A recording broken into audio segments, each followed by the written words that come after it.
ঠিক সময় নামি, আপনারা জানেন পার্টির যখন প্রয়োজন আছে তখন আমরা আছি। 13 তারিখে আপনি শ্রমিকরা একসঙ্গে দুর্গাপুরে সভা করছেন।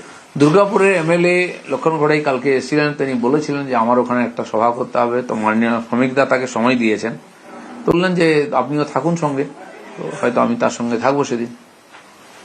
মাঠ জুড়ে তো খেলবেন, নির্দিষ্ট করে কিছু দায়িত্ব না, এখন নির্দিষ্ট দেরি আছে, প্ল্যানিং হচ্ছে। আগে তো সভা সমিতি হবে, কারণ কি আমাদের এখানে পরীক্ষার জন্য মাইক বন্ধ হয়ে যায়, তো প্রায় ফেব্রুয়ারি মাসটা 1 থেকে 23 অব্দি পুরো বন্ধই থাকবে সভা। সেজন্য প্রাথমিকভাবে কিছু সভা তো জানুয়ারিতে করে নিতেই হবে, নির্বাচনের একটা প্রস্তুতি হিসাবে হাওয়া তোলার ব্যাপার আছেন। তো সভাপতি আছেন, আমাদের বিরোধী নেতা আছেন, প্রাক্তন সভাপতি মন্ত্রী সুকান্ত দা আছেন, তার মধ্যে আমাকে উনি যুক্ত করেন, আমি সঙ্গে থাকবো। দিলীপ দা, যারা এতদিন ধরে বলছিল দিলীপ ঘোষ তৃণমূলে যাবেন, তাদেরকে কি উত্তর আজকের দিনে? নতুন কল্পনা করে একটা কিছু বলুন, আমি আর কি বলবো। আপনি আপনার তরফে কোনো না, এ ব্যাপারে আমি কিছু দীর্ঘ অভিজ্ঞতা এবং 6 বছর আপনি রাজ্য সভাপতি হয়েছেন, কিভাবে লড়াই করবেন, আপনার কি কি শুনলেন আর? না, সেই ব্যাপারে বর্তমান পরিস্থিতিতে কিছু পাল্টেছে, আমাদের কার্যকর্তাদের টিম পাল্টে গেছে, অনেক নতুন নতুন লোক এসছেন, তারাও পার্টির দায়িত্বের মধ্যে এসছেন, কিছু লোক পরীক্ষিত হয়ে গেছেন, কিছু নতুন লোক আছেন, সব মিলিয়ে কাজ হবে। তার জন্য কেন্দ্রীয় নেতারা আসছেন, এখানকার যে টিম আছে তারা বসে প্ল্যানিং করছেন, আমিও সেই টিমের মধ্যেই থাকবো।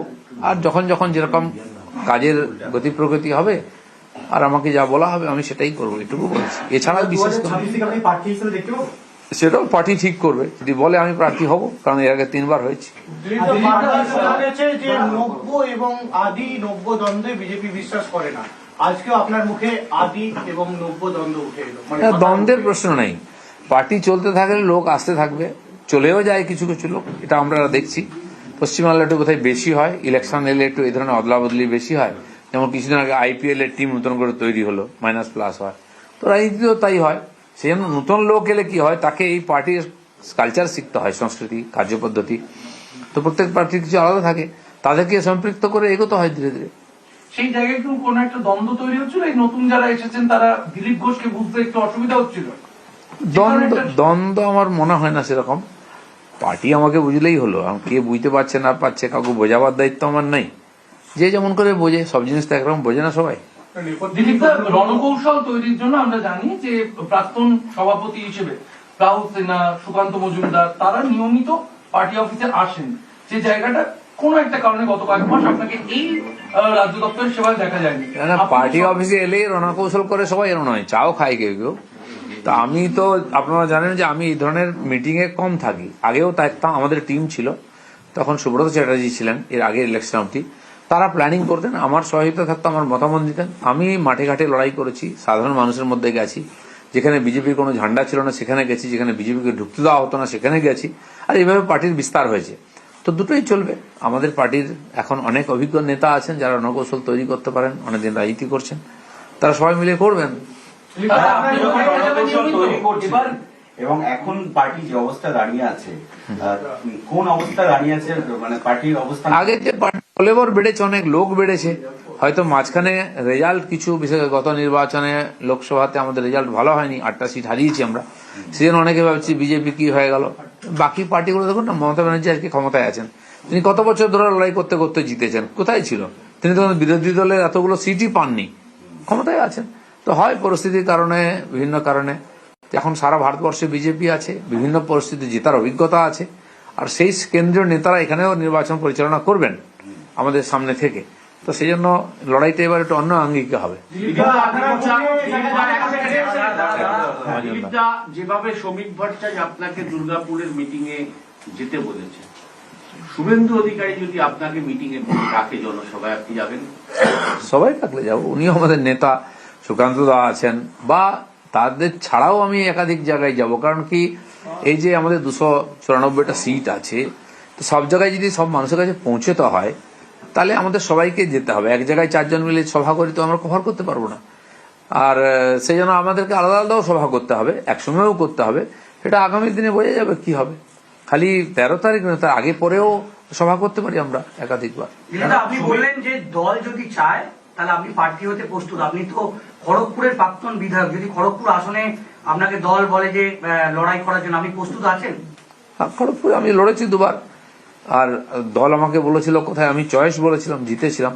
তো এবারে যদি মনে হয় দল আমাকে লড়ালে দলের লাভ হবে, তো আমাকে যদি বলেন আমি নিশ্চয়ই লড়ব। দিলীপ দা 8 মাসের এই পিরিয়ডে আমরা দেখলাম যে দলের সাধারণ কর্মীরা, কিছু তলার কর্মীরা যারা আপনার একসময় শক্তি ছিল, তাদের কাছে অনেক জায়গায় আপনাকে বিভিন্ন রকম ভাবে হেনস্থার শিকার হতে হয়েছে, আপনাকে স্লোগান শুনতে হয়েছে, বিক্ষোভের মুখে পড়তে হয়েছে। সেই কর্মীদের আজকের দিনে দাঁড়িয়ে কি বলবেন? আমার পার্টির তলার কর্মীরা তারা আমাকে কখনো বিক্ষোভ দেখায়নি কোথাও, আমাদের পার্টির কাউকেও দেখায় না। হ্যাঁ, বললাম না, বিশেষ পরিস্থিতিতে কিছু লোক বাইরে থেকে এসছে, তারা ওই কালচারে বিশ্বাস, গো ব্যাক, কালো পতাকা, কখন কাকে দেখাতে হয় তারা ভুলে যায়, অভ্যাসটা রয়ে গেছে। সেরকম কিছু লোক করেছে, তো তারা ঠিক করেছে কি ভুল করেছে, তারা কি করে সেটা ওদের ব্যাপার। আমার কোনো টিএমসি লোকের আমার চিরদিন দেখাতো, সেখান থেকে কিছু লোক ঢুকে পড়েছে, তাদের সেই অভ্যাস রয়ে গেছে। তো সেখানে তারা ঠিক করবে, বিজেপির কালচার মেনে নেবে, এখানে থাকবে কি থাকবে না, কোথায় যাবে, তাদের সমস্যা। দিলীপ ঘোষের এটা কোনো সমস্যা নয়।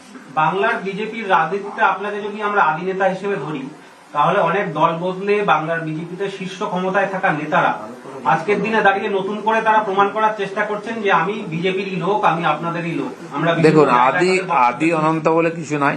আমি 10 বছর আগে এসেছি, কেউ 12 বছর আগে এসছে, কেউ 8 বছর 7 বছর আগে এসছে। কে আদি কে অনন্ত? আদি তো অনেক, আর আমার চেয়ে অনেক বছর পুরনো। আমাদের মাননীয় শ্রমিক দা আমার চেয়ে অনেক বছর আগের থেকে বিজেপি করছেন, তিনি আদি। তো পার্টি পরিস্থিতি অনুযায়ী কাউকে কাউকে দায়িত্ব দেয়, কিন্তু আমরা সবাই আদলে কর্মী। তো যারা এসছেন তাদেরও দায়িত্ব আছে যে পার্টির সংস্কৃতির সঙ্গে মিলে গিয়ে নিজেকে বিজেপি হিসেবে প্রমাণিত করা ব্যবহারের মাধ্যমে। আর সেটা অনেকে করেছেন। অনেক লোক এসছে, বিজেপিটা ছিল কোথায়? তো তারাই তো বিজেপি হিসাবে আজকে নেতৃত্ব দিচ্ছেন। আসন বদল সিদ্ধান্ত ছিল, এটা কি আজকে আপনি যাদের সাথে বৈঠক করলেন, আপনার লোকসভায় আসন বদল, সে আসন বদল একটি ভুল সিদ্ধান্ত ছিল, এটা আপনি একাধিকবার বলেছেন, এটা আজকে তাদেরকে জানিয়েছেন? না, জানাবার কিছু নেই, আমি কাউকে জানাতে যাইনি। তখন আমার রিয়েকশন বলেছিলাম, আর কি হয়েছিল সেটাও বলেছিলাম। তো সেজন্য পার্টি হয়তো জানে, রিয়েলাইজ করেছে। দাদা, যদি আপনাকে 2026-এ প্রার্থী করা হয় আর আপনার পছন্দ মতো জায়গায় যদি না প্রার্থী করা, তাহলে কি আপনি লড়বেন? দেখা যাক সেটা পার্টি কি বলে। এখন মাসির গোপ বেরোলে মেসো বলবো কি মাসি বলবো, ভেবে তো লাভ নেই, গোপ বেরোক। এই 8 মাসের পেছনে আপনি নির্বাচনের পর বলেছিলেন রাজনীতিতে কাঠি লবিবাজি কথাটা বারবার উঠে এসেছে। আজকে দিনে দাঁড়িয়ে আপনি কি বিশ্বাস করছেন এই কথাটা? আবার কাঠি রাজনীতিতে চলে না। পাশে যে ক্ষমতায় আছে পার্টি, তাকে দেখুন না, 2 মহামন্ত্রীর কি ঝগড়া, হ্যাঁ, তাদের ডায়লগ শুনেন কি বলেছেন। আমাদের পার্টিতে সে অবস্থা যায় না, রাজনীতিতে মারপ্যাঁচ হবেই একটু। দাদা, দিলীপ ঘোষকে ঘিরে এতদিন ধরে যে সমস্ত ইস্যুগুলো নিয়ে ঘরে বাইরে তর্ক বিতর্ক, আজকে সুবীর ভট্টাচার্য বলছেন সেই চ্যাপ্টার ক্লোজ। দিলীপ ঘোষ কি? ঠিক আছে, প্রেসিডেন্টের কথাই আমাদের পার্টিতে শেষ কথা। উনি যেটা বলছেন ক্লোজ, তো ক্লোজ, তালা মেরে দিলাম আমরা, বাস। ঠিক আছে, যেভাবে কাজ করছে বঙ্গ বিজেপি, তাতে কোথাও একটা ছন্দ বদলানো দরকার। এসআইআর এর কাজ যেটা পার্টির কাজ ছিল সেটা প্রায় হয়ে গেছে, এখন বিএলওরা করছেন। কিন্তু যেটা আমরা বলেছিলাম যে প্রায় 1.5 কোটির কাছাকাছি ভুয়ো ভোটার আছে, নাম বাদ যাবে, সেটা প্রায় কাছাকাছি 58-59 লক্ষ তো প্রথমেই ফর্মই ফেরত আসেনি, নাম বাদ গেছে। এরপরে যে ফর্মগুলো এসেছে, একাধিক জায়গায় নাম আছে, তাদের ডাকছে, জিজ্ঞেস করছে আপনি কোথায় ভোটার থাকতে চান, কারো কাছে SMS এ মেসেজও আসছে। তো প্রায় 1,38,00,000 আরো নাম এরকম এসছে যাদেরকে ডাকা হচ্ছে, আর বাড়তেও পারে। তো আমার মনে হয় সেখান থেকে কিছু ছাঁট বেরোবে। তো আমাদের বক্তব্যের দিকেই যাচ্ছে পরিস্থিতি। এখন টিএমসি যে বলছিল কি হলো, কিছুই তো হলো না, কি হলো বোঝা যাচ্ছে না। তাদের মহামন্ত্রী দিল্লিতে দাঁড়িয়ে রাজপথে যেমন চিৎকার করছিলেন কালকে, তো বোঝাই যাচ্ছে আগুন লেগেছে। মমতা ব্যানার্জি এখনো চিৎকার করছেন সকাল বিকাল, এই করে দেবো, তাই করে দেবো, দেখে নেবো। কেন? ঠান্ডা মাথায় বসুন না, ঠান্ডা ঠান্ডা কুল কুল। আমি তো বলছি টিএমসি কে এইভাবে দেখতে চাই আমরা, কিন্তু সম্ভব নয়, কারণ আগুন লেগে গেছে। এই যে 1.5 কোটি নাম যদি বাইনাস হয়, তো টিএমসি থাকবে কোথায়? আর এটা সত্য কথা, তথ্যই তার প্রমাণ দিচ্ছে।